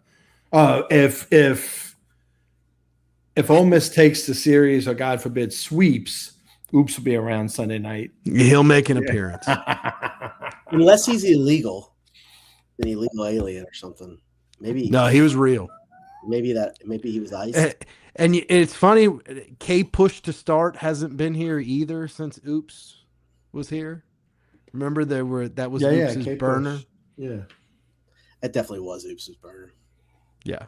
K Push to Start. The one G Moose is talking about is he's in that group, and yes, he started reaching out to us. He's been around for a little while. That guy that G Moose was talking about, and he started reaching out to us. But when the other ones went silent on us, he went silent on us too. Right. Solidarity. And G Moose swears haven't heard from Oops since the Great Ice Storm. He died in his trailer. That's G Moose's theory. I mean, G Moose. When was the ice storm? You don't remember we hit a week-long ice storm in Mississippi? No. Yeah, it was bad. In January. If we don't hear from him on Sunday, we got to do like a welfare check on him. He might be frozen in his he's thawed out at this point in his trailer in the middle of nowhere in Mississippi. Right. Okay. Fair enough. I think he's possibly a young kid, maybe had bad grades, got his computer taken away. Or do you think maybe he's an older guy and he had to pawn the computer? That's a possibility. Yeah. There's endless possibilities. There's endless possibilities. I go more with the 16-year-old, knowing Ole Miss fans. If it was an Alabama fan, it'd be a 40-year-old and he had to pawn his computer. Okay. 60-year-old. 60-year-old. Did the old man ever pawn a computer? And numerous times. Hey, Chip. Really? Spike 80DF. Spike 80DF. What's that reference? That's Zombie. that's our boy. Chip, you know it. Chip, don't say it. Oh, Zombie. I don't know. Harvey Updike. Harvey Updike, the guy who poisoned the tumors trees at Auburn. Yeah. Is that gonna kill him? Well, it hadn't yet, but it will. But it will. Oh, I put Spike 80DF into the tumors trees. Moved to Hammond, Louisiana, and died. Died or was killed? He died. Alabama fans would ask him for his autograph. He had a daughter named Allie Bama. He had a son named Paul Bear Bryant. This is like not even. This is 100% fact. Where's the 30 on 30 for that? There's LSU baseball fans that have kids named Paul Maneri and Jay Johnson. Jay John. Who did you name your children after? Which LSU? I tried. I asked the wife. True story. This is a true story. I said we couldn't decide on names. I said, "Hey, how about Will?" She's like, "I kind of like Will, William, Will." And I said, "Yeah, we can name him William Wade." And she goes, "Shut the fuck up." That was the end of that. What was the really bizarre male Chance name? has no Skip fans, kids. No, because these LSU baseball diehards are all Johnny-come-latelys. They haven't been around forever. The ones I'm talking about, the extremists. Right. They couldn't even tell you who Eric Walker was. These same people that said we don't know shit said LSU baseball's never had a third starter. Oh, wait. Eric Walker. Right. 2017. Yeah, 2017. That was like fucking 8 years ago. And you don't fucking know that? Come on, man. Just because he didn't, he wasn't good 2 years later because he this Tommy John surgery. Yeah. I think he ended up going to Oklahoma State.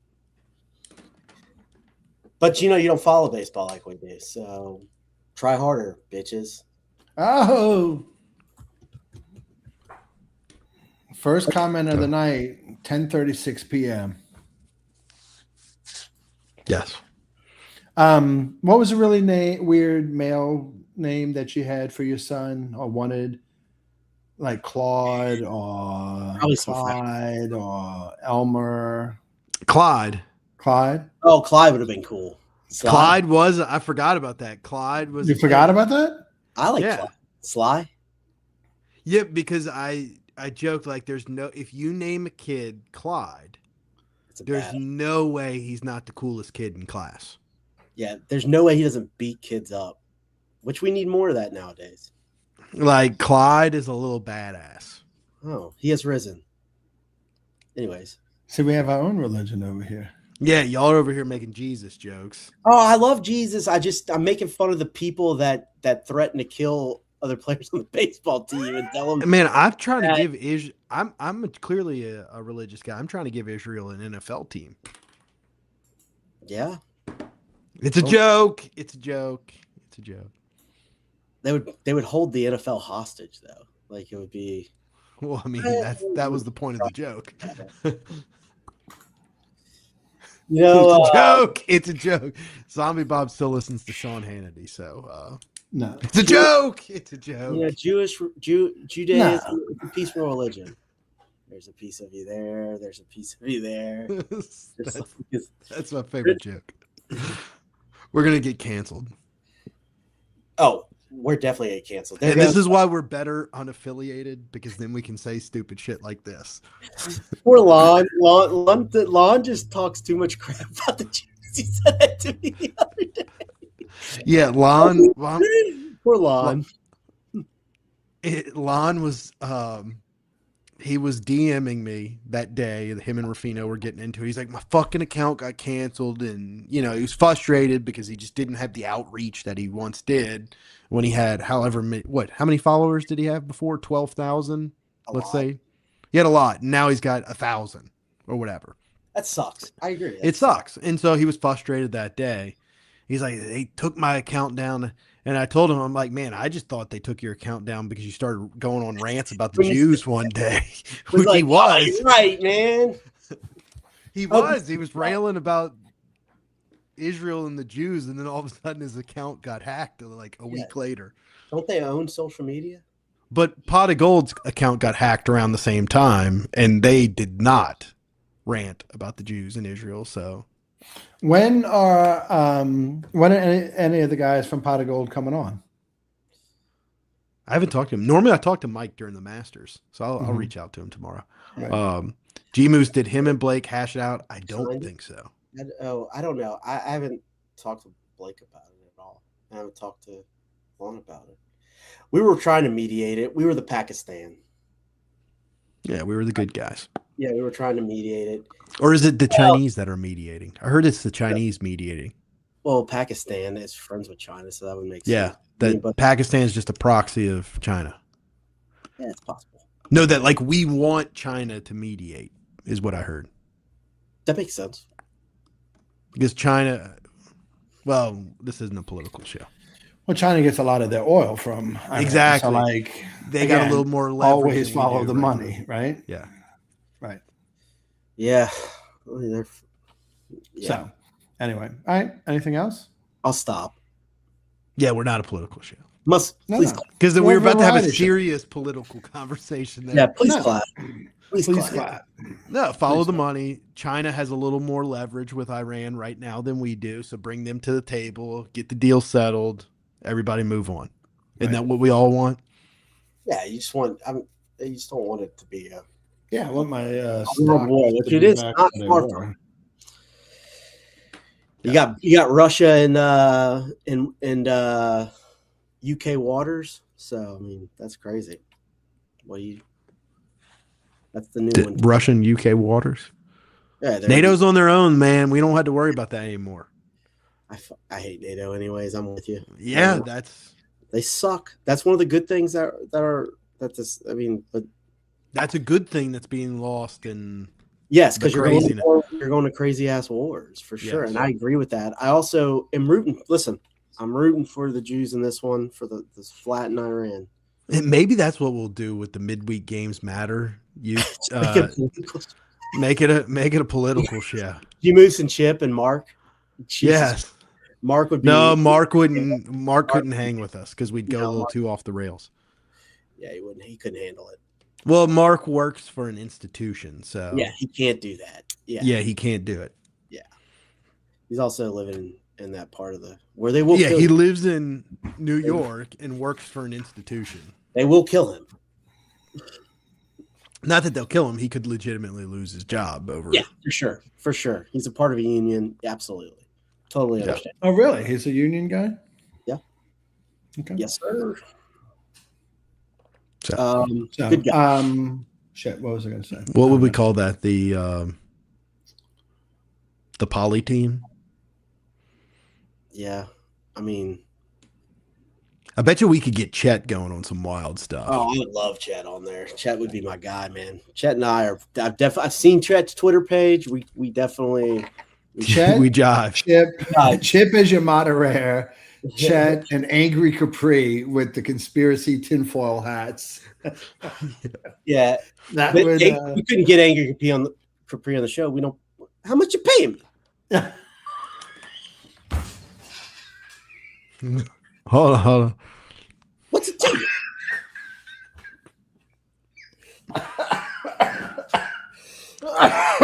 Speaking of Angry Capri, I'm going to change the subject. Speaking of Angry Chip, Capri, that was fucking awesome. Yeah, the two of y'all can have that. I'm compartmentalizing over here. Speaking of Angry Capri conspiracy theories, I don't know if this was real. I didn't check to see if it was real, but Artemis 2 took a photo of the landing gear that was left on the moon.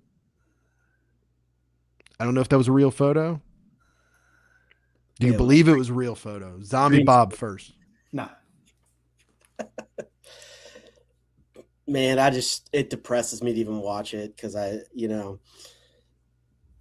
Bigfoot's real. Anyways, What was that late night show the old man used to listen to?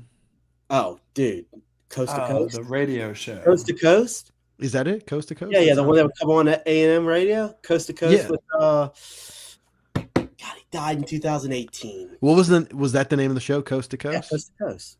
Well, our conspiracy theory. Art Bell. Yeah. This is Art Bell, Coast to Coast, talking about the freaking dude. I still listen to those at night to go to sleep. Rest in peace, Art Bell. Chance says NASA is as fake as the NFL. This is like supposedly the photo that they took of the landing. Yeah. So it is a real photo. No. Or it's claimed to be a real photo. Show it to me again, Zombie. Oh, it's an old home plate, second base. Oh no, that wasn't the photo I saw. No, that's the. Is that a water meter? Is that a water meter box? A water meter box and kiss my fucking ass. Like, you see those this is terrible. You see those red stripes right there? Yeah. That supposedly is the American flag that was planted all the way those years ago. You're gonna from all the way up here. I thought the stripes would have been faded, bleached out. Yeah, because there's no atmosphere and the sun's rays would have bleached it out. Yeah. Yeah. But literally, I thought I heard that they removed the flag because it would have never stayed. Yeah, you see the fucking red stripes right there? That's fake. That's fake as fuck. No. See, there's a real picture. You've got the fake picture to make them to discredit the real picture. No. What's like those 5 bitches that went up to G Moose says the picture he saw had a Dollar General on the moon.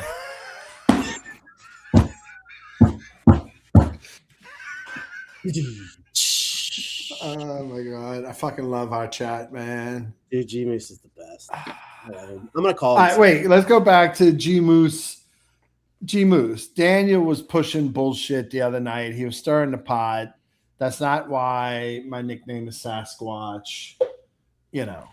I was just giving you an alternate narrative that you could go by. No, I mean, I have there's a reason, and that's why. But are you going to disclose the reason, or are you going to keep that a little closer to the chest or vest? Yeah. What, the vest of? Well, I'll tell you the story, then we're going to say goodnight. So Julie has a built-in pool, right? So then, I don't know. As opposed to a non-built-in pool. Well, as opposed to originally they had an above-the-ground pool. Oh, okay. And then when they did the built-in pool, they actually in-ground pool. They actually gave their above-ground pool to our friends next door, and they sunk half of it. Like, they dug out half of it. So they've replaced the liner, but they still have the pool that used to be Julie's family's. But, so like, the story that Julie and I met May of 1984 when I was finishing up high school. She was a junior in high school. Then all these years later, we're back together. So this is a few years ago, 4 years ago. We weren't living together at the time. She was divorced. I was in the process of getting divorced, of finalizing my divorce. And, an event, something with either Easter or 4th of July, something like that. She was having her family and friends over. And of course I was invited and I was helping her host and grill and all this kind of stuff and all, but like, not for nothing, I'm a hairy guy. So I'm like, like, Julie, like, you got to help me out. Like, you got to do my back for me. Right. And so her brother, Jason, who I love and hate at the same time, just the biggest ass in the whole wide world.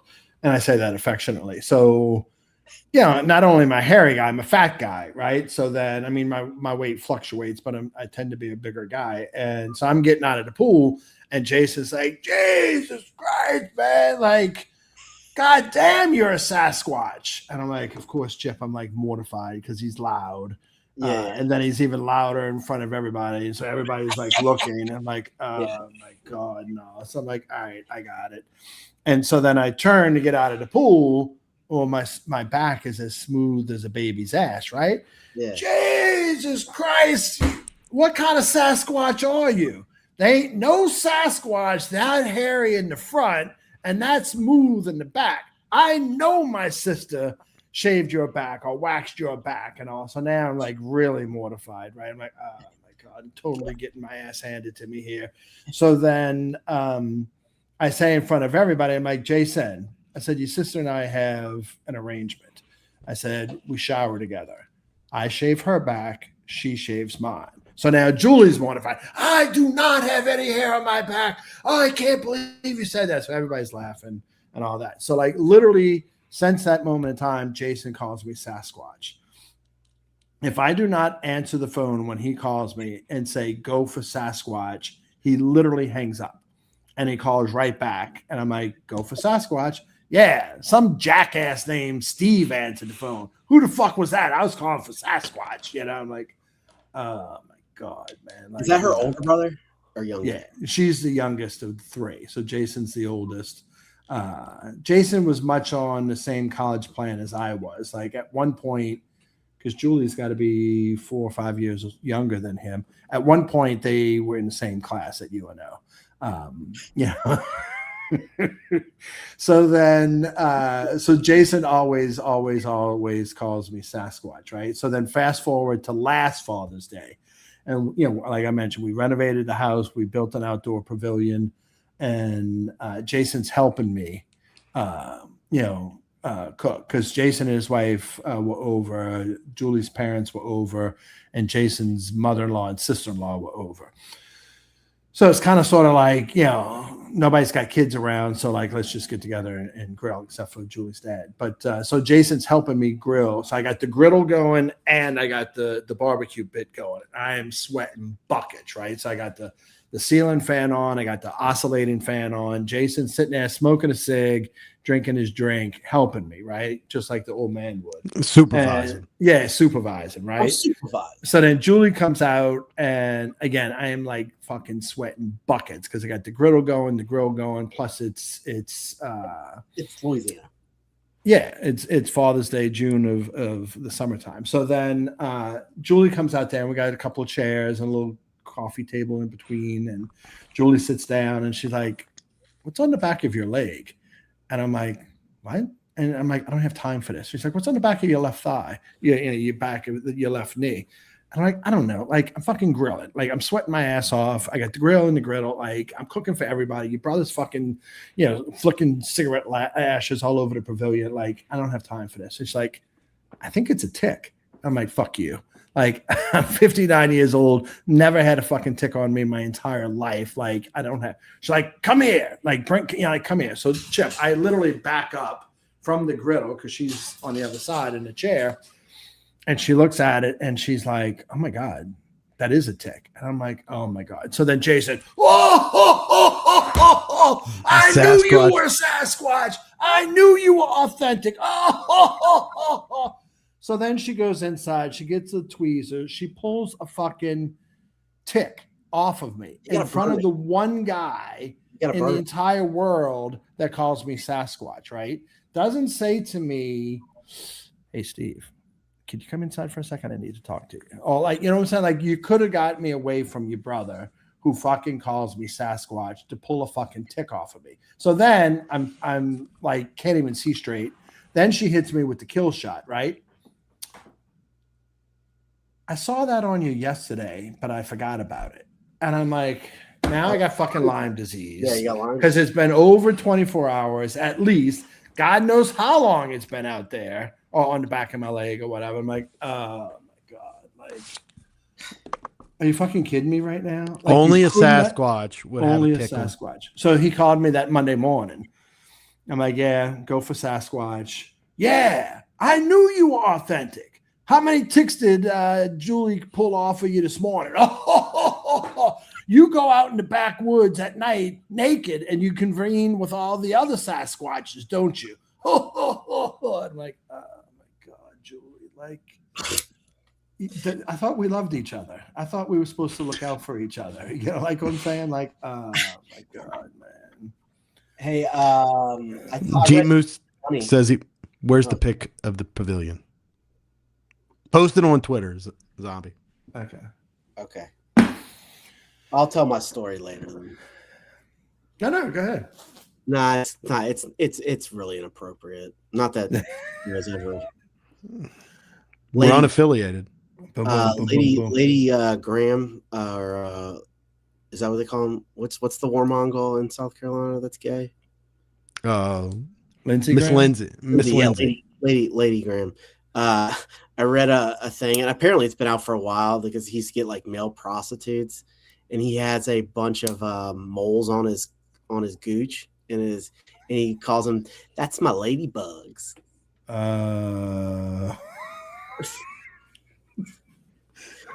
No, that's 100% true. If there's smoke, there's fire. Like, I mean, it's my ladybugs. Can't you see him saying that? He was in Disney World, but what, by He himself? was such a fucking he was looking for male prostitutes, probably. Fucking weirdo. We have some sick people in our government, man.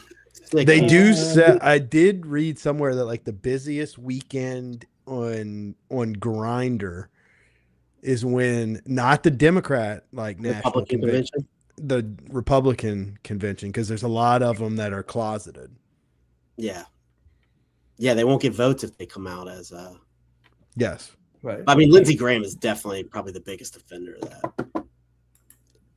Because I guess with like the Democrats, they're more open about it. Yeah, I'm sure there's positive Democrats. In fact, I'm sure. Yeah, but they don't have to go to Grindr as much to conceal it. They're more out in the open. So numbers wise, that's why the Republican side would be. From what I understand, there is each of them, girls prostitutes, male prostitutes, they have their own prostitute. Like it's like a group of them. They know them. So, and that's where this will be our coast to coast. What can we do as a play on the name Coast to Coast? Ladybugs. It's my ladybugs. It's my ladybugs. Look it up, dude. I'm telling you, it's true. It's like out there on Bigfoot to ladybugs. It's my ladybugs. All right, gentlemen. On that note, we'll be back on Sunday night. Hopefully, well, not hopefully, because if we win 2 out of 3 or we win 3, Oops ain't showing up. If we lose 2 out of 3, maybe Oops shows up. If we get swept, Oops shows up. If Oops doesn't show up when we get swept, he's probably dead. Or his computer got taken away. So. Ladybugs. Yeah. Anything else? Zombie, like and subscribe. Shout out to our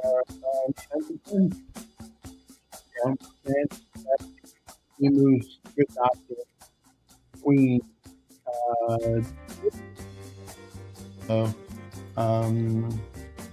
There was one that you said, but I didn't know who it was. It was early on. There was I forget the name. Somebody. I've seen him before, but it was only a couple times. But how? How wasn't with us I was tonight? the good doctor, not Daniel's burner, Gabagool. Bendova. I don't know who that is. You can't tell me? Guido Merkins, bend over. Shit. And thanks to Max. Yeah. And thanks to Max as always. All right. I love that guy. Ticks and ladybugs. It's out. And I've got one last thing to say. Chip. Randy Jones. Yeah, that was it. And good night, Mrs. Calabash. Wherever you are.